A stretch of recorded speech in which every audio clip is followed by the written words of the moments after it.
बूस्टरअप Educare online class मार्गदर्शक सुप्रसिद्ध बुद्धिमत्ता बूस्टर या पुस्तकाचे लेखक माननीय उमेश पाटील सर। गणित, बुद्धिमत्ता, विज्ञान व इतर विषयांची परिपूर्ण तयारी करण्यासाठी गुगल प्ले स्टोअरवर जाऊन बूस्टरअप एज्युकेअर हे ॲप तुम्ही डाउनलोड करा व कोर्सला जॉईन व्हा। नमस्कार मित्रांनो, आज आपण संख्याज्ञान हा प्रकार पाहणार आहोत। नंबर सिस्टीम पाहत असताना एक लक्षात ठेवा मित्रांनो, आपल्याला असं वाटतं की नंबर सिस्टीमवर किंवा संख्याज्ञानावर प्रश्न विचारले जात नाहीत, तर हा तुमचा गोड गैरसमज आहे। संख्याज्ञानावर आणि नंबर सिस्टीमवर प्रश्न विचारले जातात, पण ते कधी कधी इनडायरेक्टली विचारले जातात, कधी कधी डायरेक्टली विचारले जातात। आता जसं उदाहरणार्थ पोलीस भरती झाली, सरळ सेवा झाली, अशा परीक्षेमध्ये तुम्हाला सरळ सेवेच्या किंवा पोलीस भरतीच्या अनुषंगाने जर विचार जर केला तर संख्याज्ञान डायरेक्टली प्रश्न विचारले जातील। पण कधी कधी असं घडतं की PSI ST ISO ला ते इनडायरेक्टली प्रश्न विचारले जातात, ते आपल्याला लक्षात येत नाही, ते आपण बघणार आहोत। पण सर्वात पहिले बेसिक गोष्टी आपल्याला माहित करून घेणे गरजेचं आहे की संख्याज्ञानमध्ये कोणते कोणते संख्या प्रकार येतात। संख्या प्रकाराचा विचार जर केला तर सर्वात पहिले नैसर्गिक संख्या हा आपल्याला प्रकार बघायला भेटतो। ठीक आहे, नैसर्गिक संख्या। आता बघा, हा संख्याज्ञान जो प्रकार आहे, हा प्रकार NTSC स्कॉलरशिप अशा ज्या शालेय स्तरावरच्या ज्या एक्झाम्स आहेत त्यांना पण विचारला जातो मित्रांनो। त्यामुळे असं तुम्ही गृहीत धरू नका की हे प्रश्न कुठे विचारले जातात, तर सगळ्या ठिकाणी गणित बुद्धिमत्ता जर प्रकार हा पाहिला तर शालेय स्पर्धा परीक्षेपासून तर MPSC पर्यंत प्रश्न विचारले जातात। तर बघूयात, सर्वात पहिला प्रकार नैसर्गिक संख्या। नैसर्गिक संख्या जर विचार जर केला, मग काय असते नैसर्गिक संख्या थोडक्यात? आता समजा मी उदाहरणात तुम्हाला विचारलं हे किती पेन आहेत, तर तुम्ही म्हणणार सर एक पेन आहे। मी तुम्हाला विचारलं की हे किती पेन आहेत, तुम्ही म्हणणार सर दोन पेन आहेत। परत अजून एक ऍड केला, मी तुम्हाला विचारलं हे किती पेन आहेत, तुम्ही म्हणणार सर तीन पेन आहेत। तुम्हाला म्हणलं हे किती पेन आहेत, तर सांगता येणार नाही तुम्हाला। म्हणजे जी वस्तू आपल्याला दाखवता येत नाही किंवा सांगता येत नाही त्या संख्येला आपल्याला नैसर्गिक संख्येमध्ये समाविष्ट करता येत नाही, म्हणजे शून्याला समाविष्ट करता येत नाही। म्हणजे नैसर्गिक संख्या ही मोजण्यासारखी आहे, हे लक्षात ठेवा। मग नैसर्गिक संख्या मोजण्यासारखी जर असेल तर कुठून सुरुवात होती मग नैसर्गिक संख्यांची?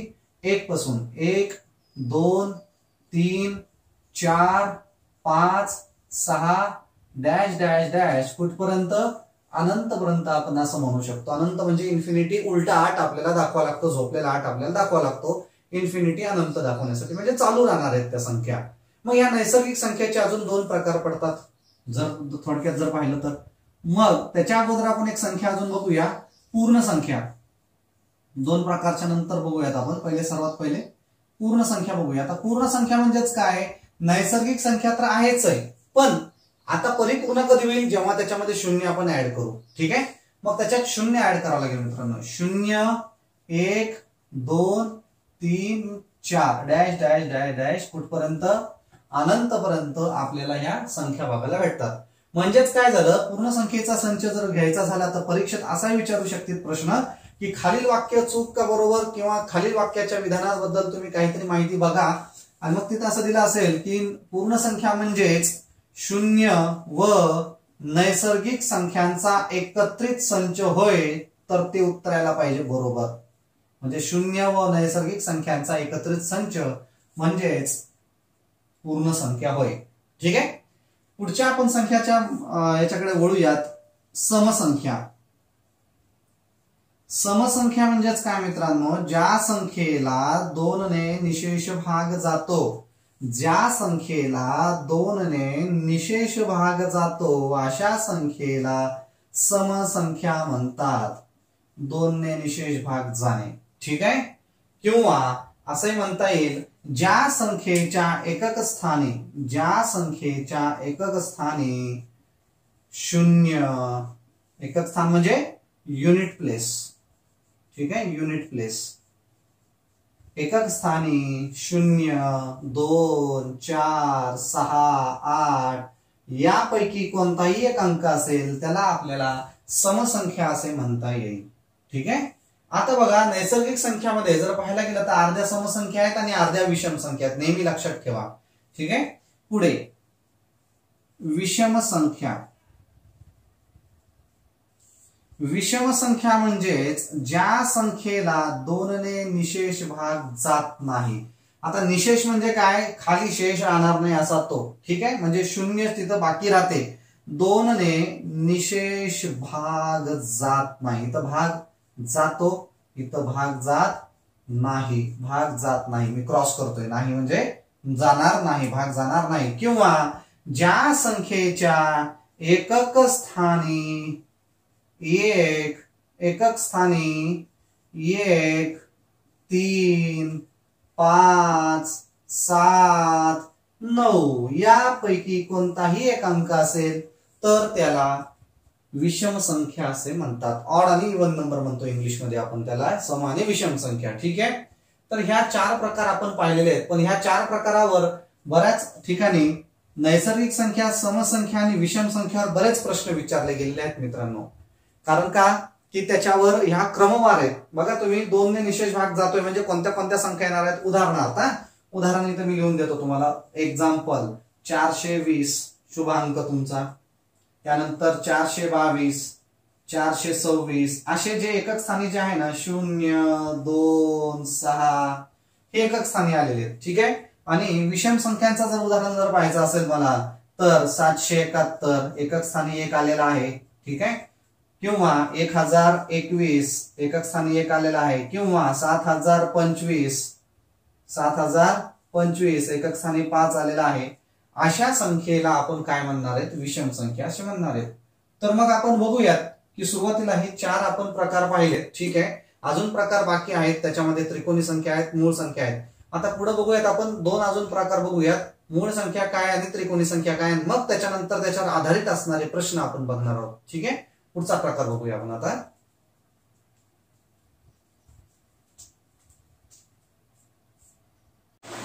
चला तर आपण बघूया पुढचा प्रकार जो आहे मूळ संख्या, ठीक आहे.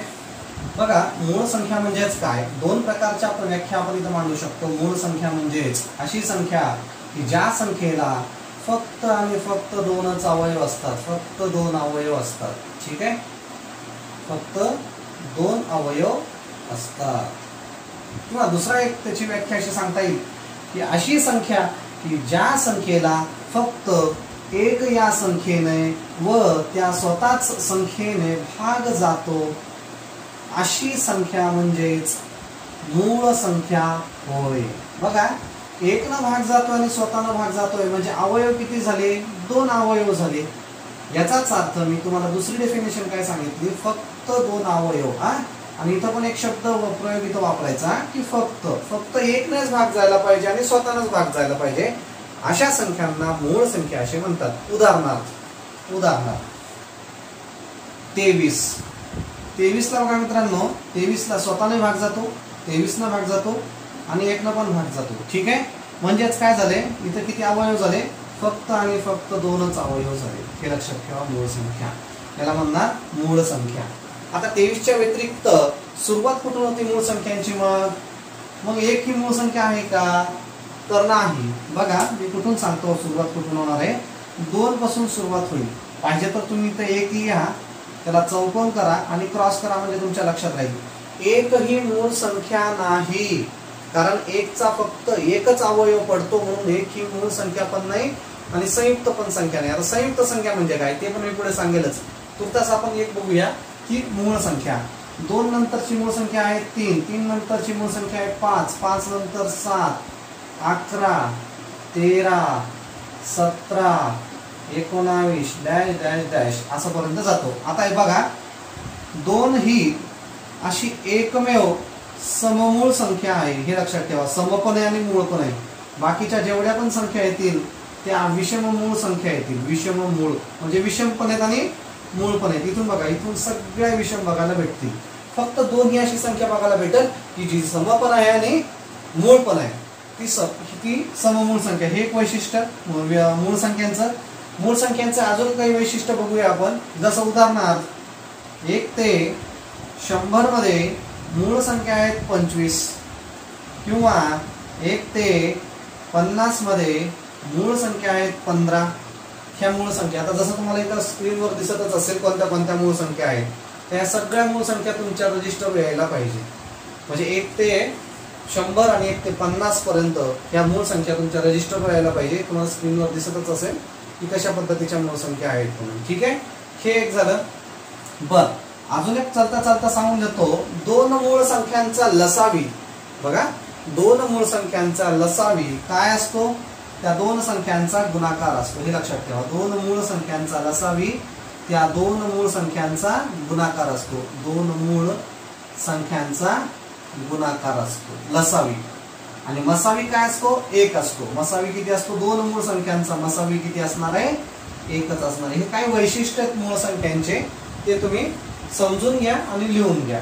तसंच तुम्हाला बोर्डवर स्क्रीनवर दिसतंय की कोणत्या कोणत्या मूळ संख्या आहेत. तर हे झालं मूळ संख्यांबद्दल. आता संयुक्त संख्यांबद्दल लगेच बघून घेऊ. संयुक्त संख्या म्हणजे काय? संयुक्त संख्या म्हणजे अशा संख्या की ज्या मूळ नाहीत. मग जर मूळ संख्या जर नसतील तर त्या कोणत्या असणार आहेत? संयुक्त. नावातच काय दिलेलं आहे? संयुक्त संख्या. इंग्लिशमध्ये आपण त्याला मूळ संख्याला म्हणतो प्राईम नंबर. आता आपल्याला पाहिजेत संयुक्त संख्या. तर संयुक्त संख्या म्हणजेच काय की ज्या मूळ संख्या नाहीत, संयुक्त संख्या ज्या मूळ संख्या नाहीत त्याला संयुक्त संख्या म्हणणार. किंवा दुसरी डेफिनेशन अशी की ज्या संख्येचे दोन पेक्षा जास्त अवयव पडतात, दोन पेक्षा जास्त अवयव पडतात त्याला संयुक्त संख्या म्हणतात. उदाहरणार्थ मी जर म्हटलं 24 ही मूळ संख्या आहे का? तर हो. माफ करा, 24 ही संयुक्त संख्या आहे तर हो. 24 ही संयुक्त संख्या आहे का? 24चा एक अवयव पडतो. 24चा दुसरा अवयव आहे 2, 3. 4च्या पाड्यात 24 आहेत का? हो आहे. 6च्या पाड्यात 24 आहेत का? आहेत. 8च्या पाड्यात 24 आहेत का? आहेत. बघा ना, 8 त्रिक 24, 6 चौक 24. 9च्या पाड्यात नाही, 10च्या पाड्यात नाही, 12च्या पाड्यात आहे. आणि नंतर 24. म्हणजे बघा 24चे किती अवयव पडतायत? 1 2 3 4 6 8 12 24. म्हणजे 2 पेक्षा जास्त अवयव झाले. याला म्हणणार तुम्ही संयुक्त संख्या. मूळ संख्या म्हणता येणार नाही. तसंच एक ही संयुक्त संख्या नाही मित्रांनो आणि मूळ पण नाही. का? एकचा फक्त एकच अवयव आहे. जिसका कोई नहीं होता उसका एक होता है. एकचा एकच अवयव आहे तो म्हणजे एकच. म्हणजे ती मूळ संख्येची डेफिनेशन काय सांगितली? फक्त दोन अवयव पाहिजे. संयुक्त संख्येची डेफिनेशन काय सांगितली? 2 पेक्षा जास्त अवयव पाहिजे. एकचे डेफिनेशन काय? फक्त त्याला एकच अवयव आहे. म्हणून एक हा संयुक्त पण नाही आणि मूळ पण नाही, तो नैसर्गिक संख्या आहे एक. तर हे झालं संयुक्त आणि मूळ संख्यांच्या बद्दल. पण मूळ संख्येच्या पुढे जाऊन आपल्याला बघायच्या त्रिकोणी संख्या. आता त्रिकोणी संख्या काय असते चेक करूयात लगेच.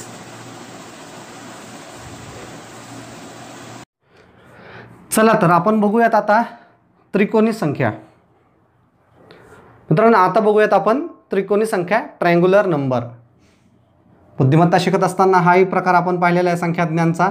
त्रिकोणी संख्या म्हणजे काय? त्रिकोणी संख्येवर पण बरेच प्रश्न विचारलेले आहेत. मग ते स्कॉलरशिप असो नाही तर PSI STI MPSC असो. MPSC पर्यंत एवढंच तुम्हाला सांगितलं ना सुरुवातीला.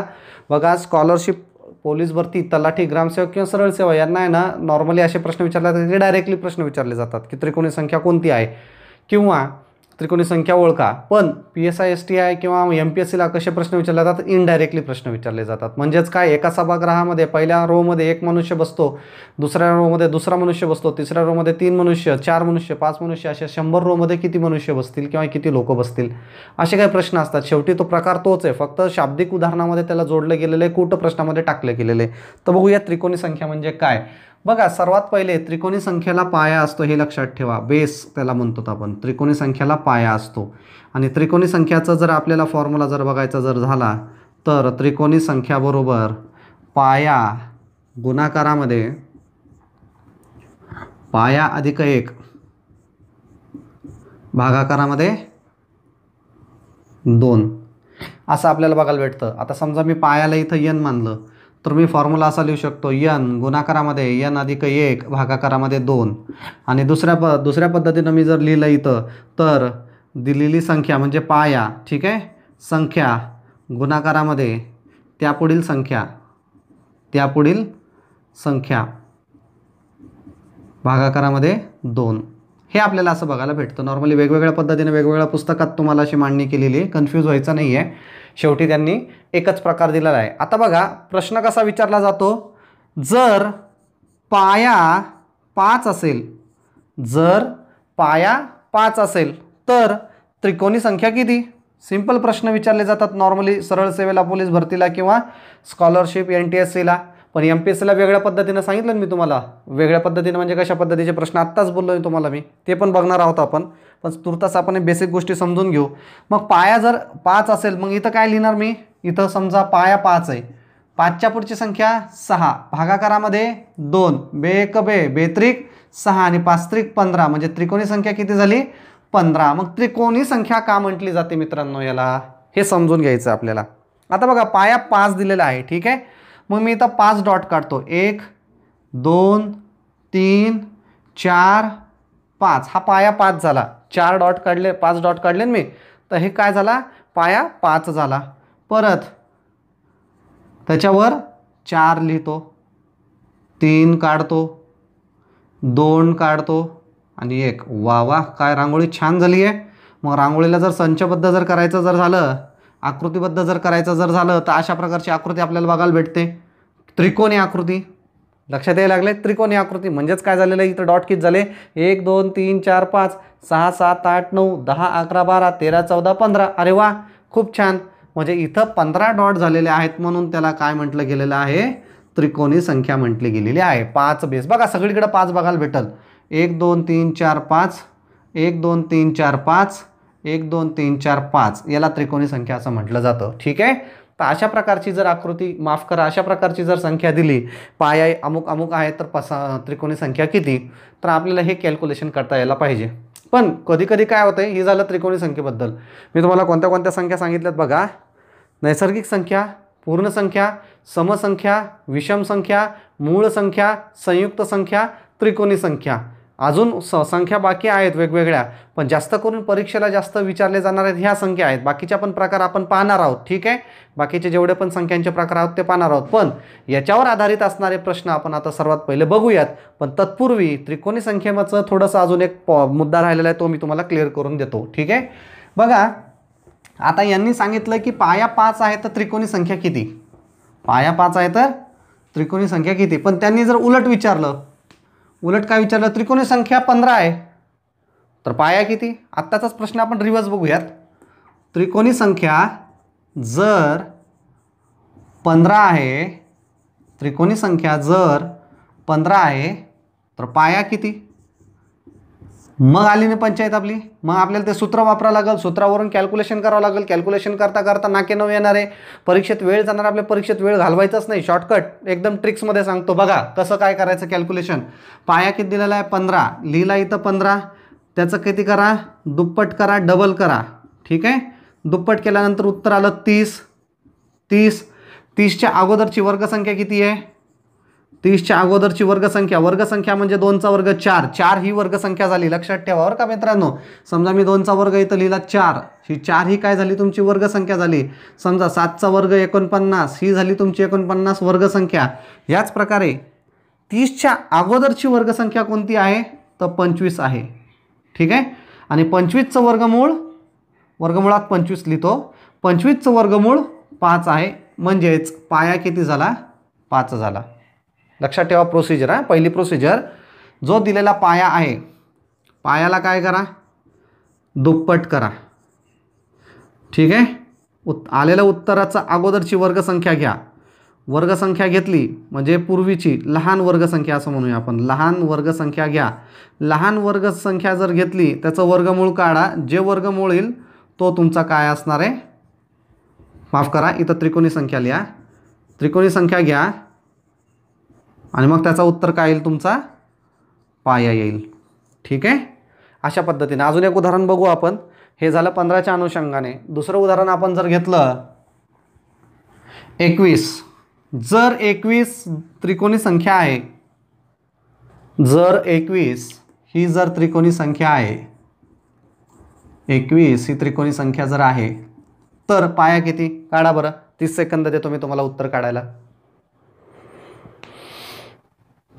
कॅल्क्युलेशन ज्यावेळेस तुम्ही हा व्हिडिओ पाहणार आहोत, मी तुम्हाला क्लिअर सांगतो की तुमच्याजवळ पेन आणि पेन्सिल किंवा वही, रजिस्टर असणं गरजेचं आहे.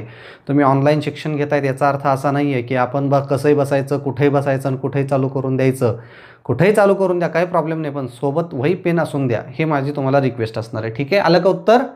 चला त्रिकोणी संख्या 21 आता जर मी म्हणलं की 21 घ्या, 21च्या दुप्पट करा, 21 दुनी 42, ठीक आहे.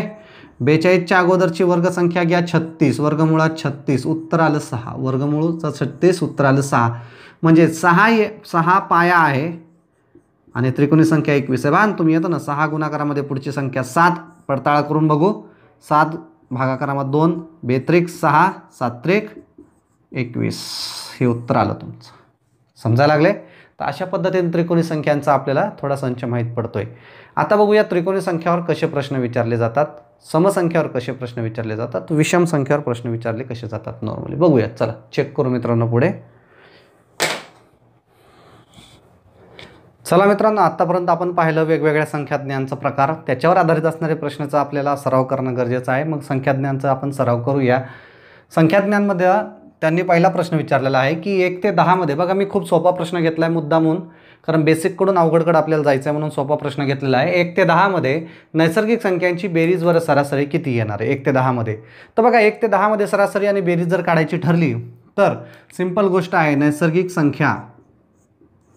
आता नैसर्गिक संख्या म्हणजे कुठून येणार आहेत, 1 पासून. मी 1 पासून तर सांगतोय. नैसर्गिक संख्यांची जर बेरीज करायची असेल कुठून, 1 पासून, तर सरळ सरळ आत्ता जो त्रिकोणी संख्याचा आपण प्रकार पाहिला ना तोच फॉर्म्युला इथं लागू होतोय. त्रिकोणी संख्याचा जो प्रकार पाहिला ना तोच नैसर्गिक संख्येला फॉलो होतो. आपल्याला तोच वापरायचा आहे. तोच वापरत असताना एक लक्षात घ्या, शेवटची संख्या कोणती आहे, मग 10 आहे. कारण 1 पासून आहे ना, तर एकूण संख्या किती झाल्या 10. म्हणजे इथं फॉर्म्युला मी लिहितो n × n+1 भागाकारामध्ये 2, म्हणजेच काय, n म्हणजे एकूण संख्या. एकूण संख्या तिथं पाया वापरला होता, इथं आपण वापरायचं एकूण संख्या. कन्फ्यूज होऊ नका बरं का. एकूण संख्या पाहिजे तर तुमच्यासाठी लिहितो, एकूण संख्या गुणाकारामध्ये त्या पुढील संख्या भागाकारामध्ये 2. आता एकूण संख्या किती तिथं 10, ठीक आहे. मग लिहा इथं 10. 10च्या पुढची संख्या 11, भागाकारामध्ये 2, 2 × 2 = 10, 11×5 = 55, हे उत्तर आलं. बेरीज, नैसर्गिक संख्यांची बेरीज 1 पासून, कुठून 1 पासून. सिंपल आहे. 1 ते 50 जर विचारलं त्यांनी, ठीक आहे, 1 ते 50चं जर विचारलं असतं, 1 ते 50 मी काय लिहिलं असतं, 50 गुणाकारामध्ये 51 भागाकारामध्ये 2 असं लिहिलं असतं. म्हणजे एकूण संख्या किती झाल्या 50. तर अशा प्रकारे बेरीज आपल्याला काढता येते, कॅल्क्युलेट करता येते. क्रमवार नैसर्गिक संख्यांची बेरीज काय म्हटलं जातं नॉर्मली याला, क्रमवार नैसर्गिक संख्यांची बेरीज. आता बघा त्यांनी सरासरी विचारले, सरासरी तर अतिशय सोपी जाते, ठीक आहे. आता बघा नैसर्गिक संख्यांची सरासरी जर मला काढायची असेल, सरासरी, आता सरासरी म्हणजेच काय, नॉर्मली आपण जर बघितलं असेल, इकडे मी तुम्हाला समजावून सांगतो. सरासरी म्हणजे काय असते, सरासरी म्हणजेच एकूण संख्या किंवा एकूण बेरीज लिहूयात पहिले. एकूण बेरीज, जेवढ्या संख्या दिल्यात त्यांची बेरीज भागाकारामध्ये एकूण संख्या, याला आपण सरासरी असं म्हणतो. परंतु आपल्याला क्रमवार नैसर्गिक संख्यांची, मी शब्द काय वापरतोय नीट लक्षात ठेवा बरं का. क्रमवार जर असेल, क्रमवार नैसर्गिक संख्यांची जर आपल्याला सरासरी काढायची जर असेल, ठीक आहे, तर काय करावं लागेल, एकूण संख्या किती आहेत 10. मग पहिली संख्या अधिक शेवटची संख्या,